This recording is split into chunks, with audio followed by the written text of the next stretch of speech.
Olá, queridos. Chegou o momento do nosso quarto estudo. E com certeza o estudo de hoje será um estudo especial, pois ele fala sobre o plano da redenção. Ou seja, o plano de Deus, a grande ideia de Deus para resolver com o problema do pecado. Então, queridos, vamos lá. No último estudo, nós falamos sobre a entrada do pecado. O motivo pelo qual ele entrou foi o orgulho que se gerou dentro do coração de um anjo perfeito e extremamente belo. O orgulho subiu à cabeça e ele acabou enfrentando a Deus e lutando contra os planos de Deus. Esse pecado, essa luta veio para a terra e agora nós estamos com um problema chamado sofrimento.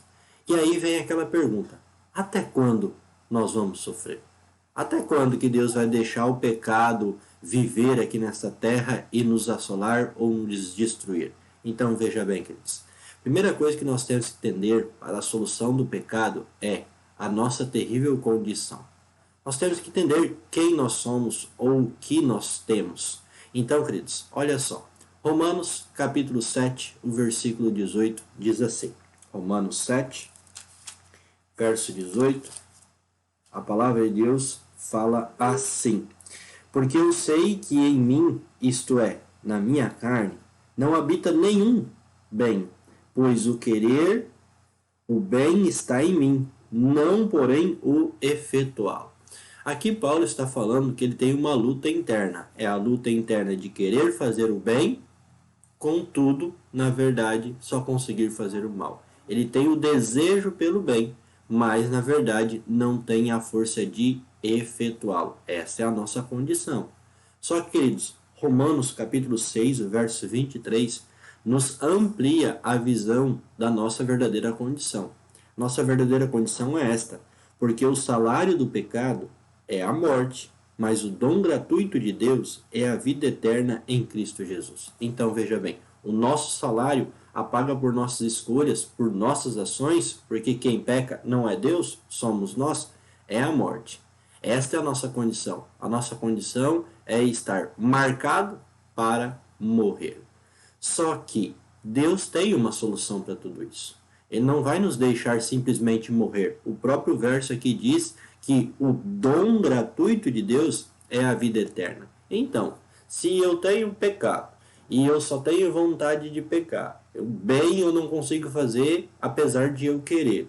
Então, como é que eu vou conseguir alcançar a salvação? Como é que eu vou receber esta vida eterna?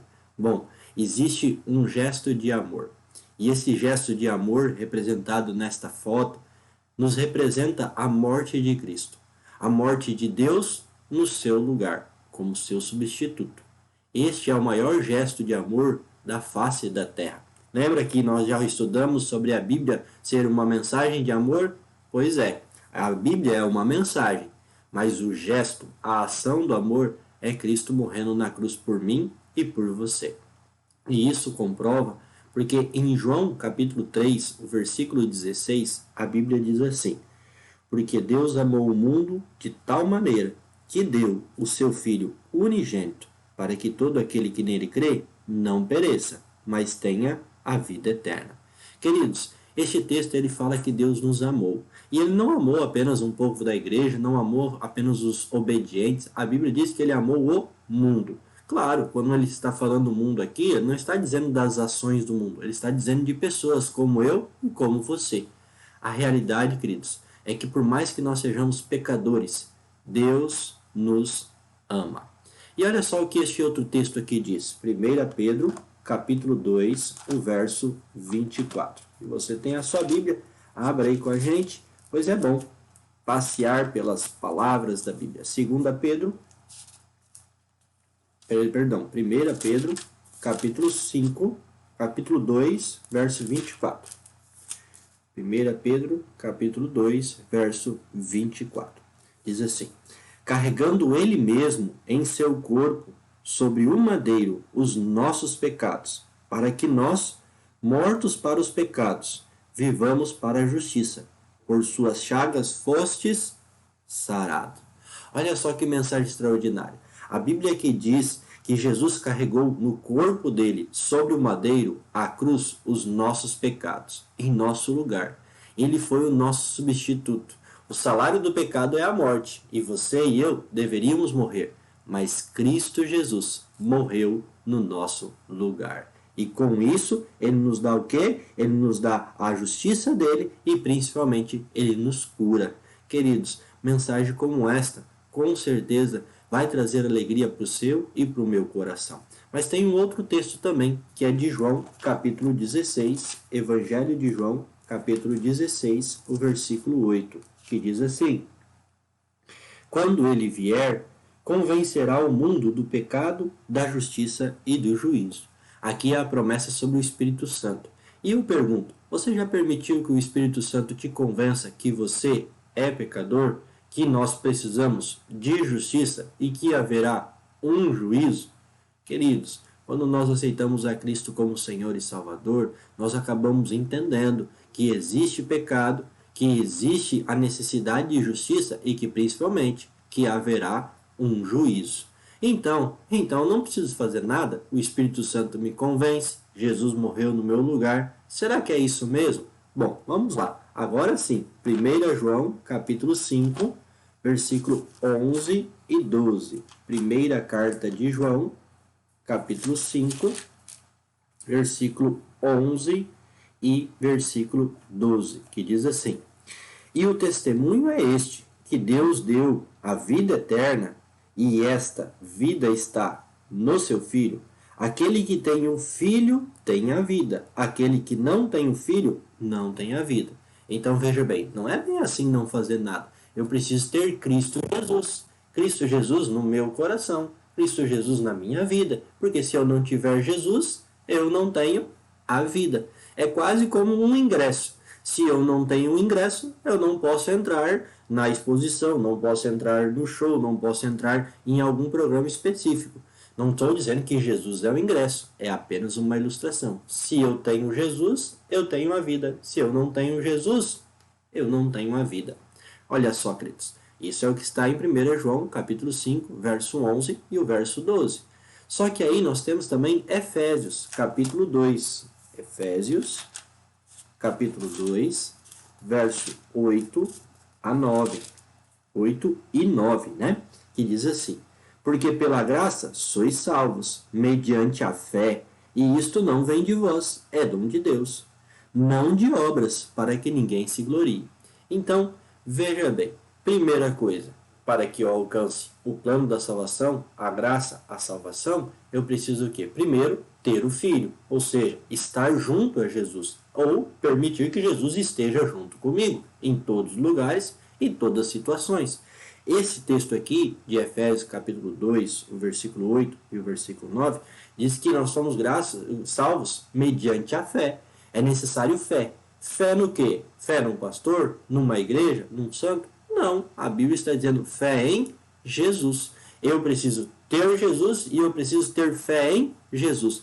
Só que o versículo 9 nos diz assim, ó, não por obras, ou seja, o plano da salvação não tem nada que você possa fazer para se salvar. Na verdade, todas as ações que nós fazemos, sejam elas corretas ou não, elas não servem para nos salvar. Então entenda, não é por obras que você será salvo. Não é porque você é bonzinho que você alcançará a salvação. Ah, nunca matei ninguém, então eu vou alcançar a salvação. Não é assim. Não podemos entender assim, porque nós somos salvos pela graça.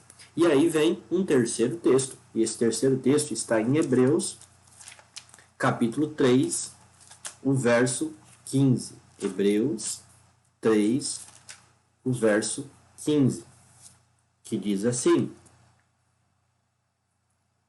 Enquanto se diz, hoje, se ouvirdes a sua voz, não endureçais o vosso coração, como foi na provação. O que isso quer dizer? Isso quer dizer que muitas vezes nós ouvimos a voz de Deus nos dizendo e nos orientando ao que fazer, ao que escolher. Só que muitas vezes nós endurecemos o nosso coração, ou seja, não ouvimos a voz de Deus.